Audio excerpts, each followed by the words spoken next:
All right, welcome to the Chris Smith Show. Gonna have a little bit of a long one today, longer than my normal. Let me adjust that camera. A little longer than normal.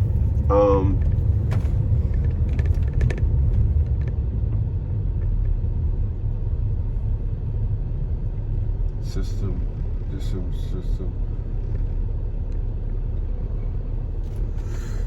A little longer than normal.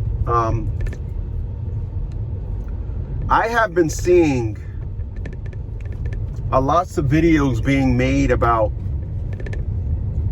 people losing touch with the American dream. And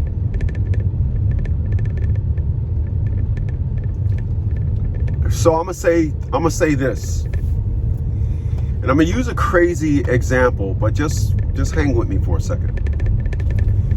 Because people claim the American dream is out of touch and it doesn't exist. And I'm here to tell you today that in fact that it does. And as I watched people go through life, I watched them misinterpret the perspective of success and how to move forward once you start gaining success. So I'll say this. If I was to say to you guys, my favorite sandwich no longer exists, but then turn around and tell you that there's another restaurant that makes it, that's a little bit hypocritical, because it does exist, just another sandwich makes it. When I hear people say the American dream doesn't exist, home ownership, let's primarily I'm talking about home ownership, I'm gonna have to disagree with that. Disagree with that. There's a reason why every new house that's built costs $600,000. The reason why every new house that's built costs $600,000 is because the narrative of people that want a brand new house for bragging purposes. So the dream is there, you just don't want, or you're looking for this one type of house, 3,000 square feet instead of 1,800 square feet.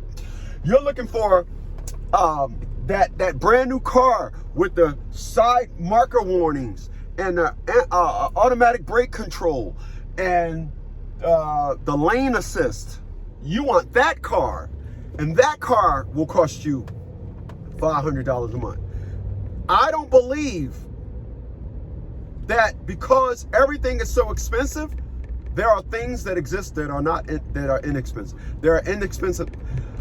Let me back that up. I don't believe that because things and times are getting expensive, there still aren't things that are inexpensive. I don't believe that. I don't believe that. I believe everybody wants a certain look. So allow me.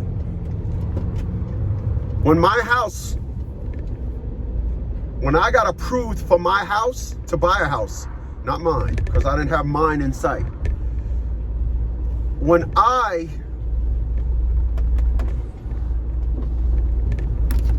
gotta stop that buffering. When I got approved to purchase a home, I went $200,000 less than when I got approved for. The house that I brought cost $200,000 less than what I got approved for. And the mortgage company was like, you're approved for more.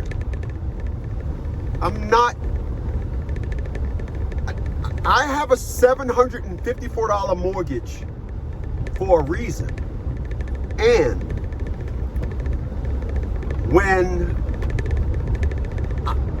because I brought in 2020, I brought a house just before the equity shot up. So I have well over 6 figures in equity on the property now. And I can't tell you the one time I was this close by doing a refi, and a refi would have took my mortgage up to $1,400. Before he ended when he said your mortgage would be I cursed him out, hung up the phone. When we was going back and forth, he was like, you can't use $70,000? Do the F it look like I need $70,000? You ran my credit report. I'm not in debt. What? What? Never happened. I still have a $754 mortgage.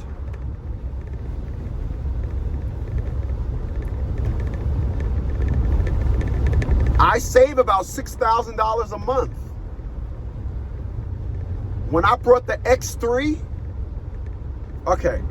when I brought the X3 in October of last year, and then after having it, I was like, because I wasn't an SUV guy. I just wasn't an SUV guy. And I'm a car guy. So the reason why I wasn't an SUV guy, because I was used to driving Nissan Titans, Nissan Armadas, Ford Expeditions, and those vehicles, I know cars. Those vehicles are frame on body. So I was used to driving in an SUV that when you turn, 10 seconds later, you feel the upper body of the vehicle turn. I wasn't used to the precision turning of a vehicle that was unibody. So my X3 felt like a sports car. And I was like, wow, holy smokes. I was like, wow, holy smokes. I like the way this ride. So I brought the next month, I brought this.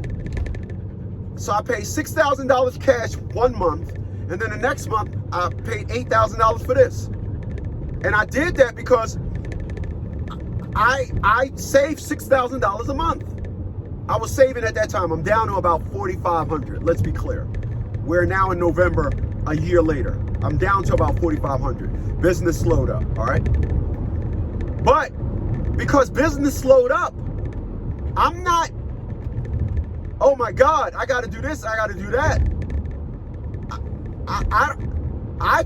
I brought in 2024 a car that was 12 years old,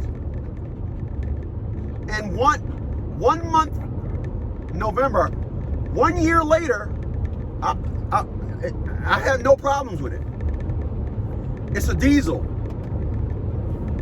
But I'm looking at individuals that think they gotta take their money and go buy a very expensive car note, and have a big car note. I don't believe that the American dream is out of touch.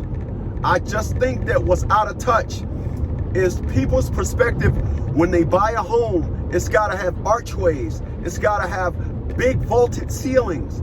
It's gotta be brand new construction. You're not, no. You know.